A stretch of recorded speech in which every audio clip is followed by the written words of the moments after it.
Good morning. On this very snowy morning, I'm going to read two books about snow. The first one is a new book, and it's called 10 Ways to Hear Snow. It was written by Kathy Camper and illustrated by Kennard Pack. And of course, I always like to thank the publisher. And this is Penguin. So thank you for letting me read 10 Ways to Hear Snow on this very snowy day. When Lena woke up, everything was quiet. No cars honked. No buses chugged. No garbage trucks gulped trash across the street. Snow. Last night's blizzard was gone, leaving the city muffled and white. But today was Grape Leaf Day, when Lena would help her grandma make warak inab.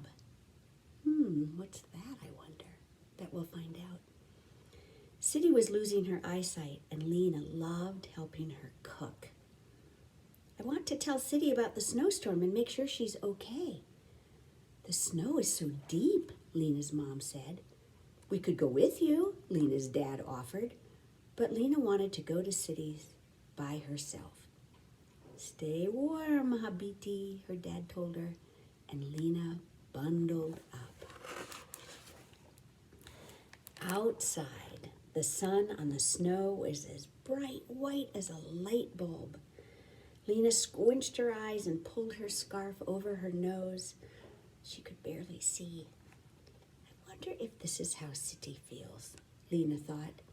The world sounded softer, but the noises she heard were clearer. Scrape, scrap, scrape, scrap. What was that? It was Mrs. Watson's shovel digging out the sidewalk. That's one way to hear snow, Lena thought. Lena walked down the street. Snick, snick, snick. The noise was low to the ground. What was that? It was the treads of Lena's boots crunching snow into tiny waffles. Two ways to hear snow. Lena ducked under a pine tree.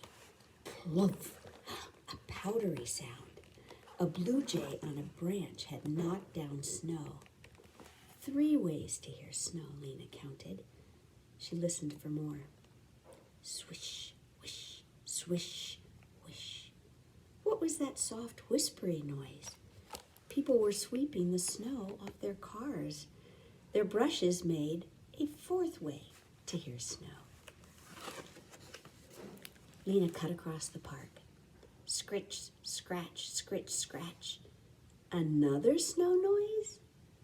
Lena saw long, skinny tracks by her boots. Ahead of her, people were skiing, and their skis made a 5th way to hear snow. Rashid and Miriam were building a snowman. Pat, pat, pat. What was that? It was Mittens smoothing the snowman's head. The gentle sound made a 6th way to hear snow.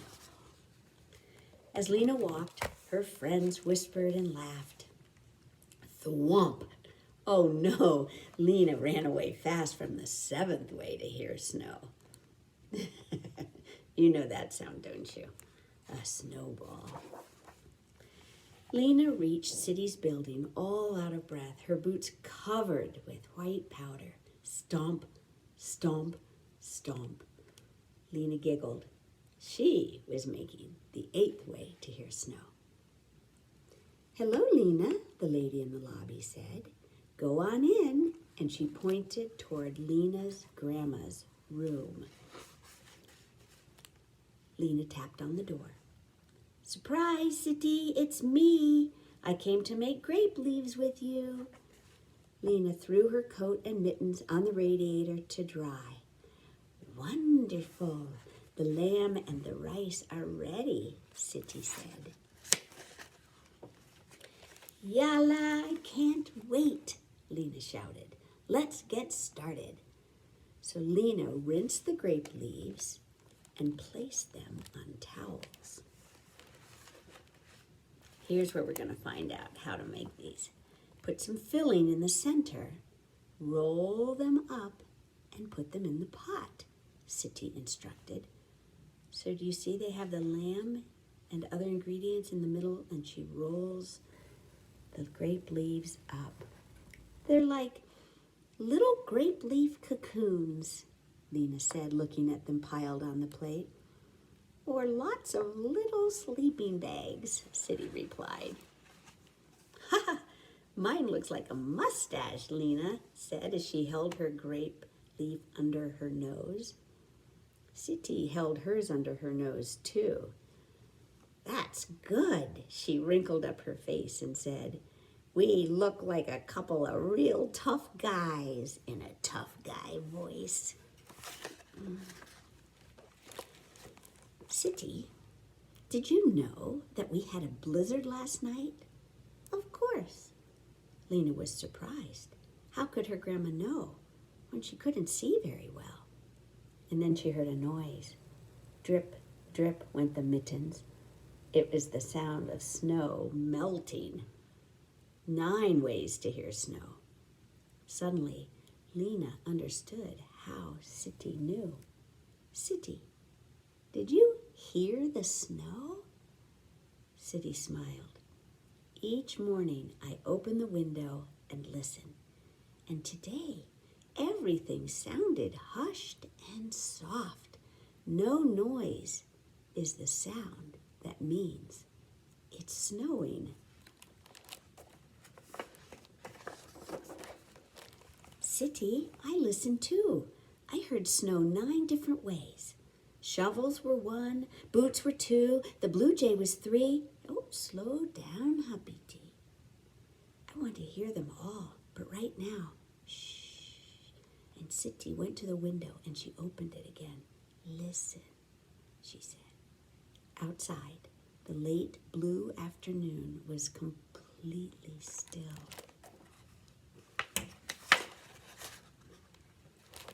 Quiet is the 10th way to hear snow. So instead of a craft today, you know what I'd like you to do? I'd like you to go out in the snow, and I'd like you to listen for all the sounds you can hear. They might not be the same sounds from this book, but I'd like you to try to listen to all the sounds you hear. People walking, shoveling, cars, or maybe just birds, or maybe just quiet. So 10 ways to hear snow. And while you're outside, you might want to try to make a snowman or a snow girl or a snow boy. So you have to try the snow first, but I think it looked like the snow was pretty good for making a snowball. So if it's good for making a snowball, it's good for making snowmen. This book is called Snowballs by Lois Ehrlert. It's a favorite of ours here at the library, and I'd like to thank Harcourt for letting me share this book with you today. So you'll get all kinds of great ideas. I want you to look at what all the things they use to make their snow people in this book. And then maybe with the help of your family, you can find some of those things at your house. Do you think birds know when it's going to snow?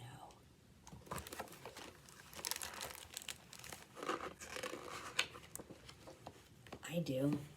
The seeds we left out were almost gone. New snow would soon bury the rest.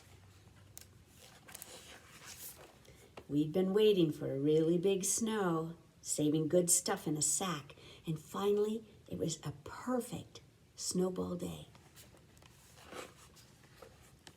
We rolled 3 snowballs and we made a snow dad. And we added a snow mom. You see the raisins for the mouth? Ha! And a cool snow boy. so many good ideas here for things to make snow people with. And we made a snow girl. She has a pine cone for a mouth. And a round snow baby. The snow baby has forks for arms. We built our cat. And to end the day, we made our dog Spot. They had a lot of buttons saved to make their dog Spot. I guess you know what happened when the sun came out. Snow Dad is shrinking. Mom is mush. Boy's a blob. Girl is slush. Baby's melting. Cat's getting small. Dog is a puddle. So long, Snowball.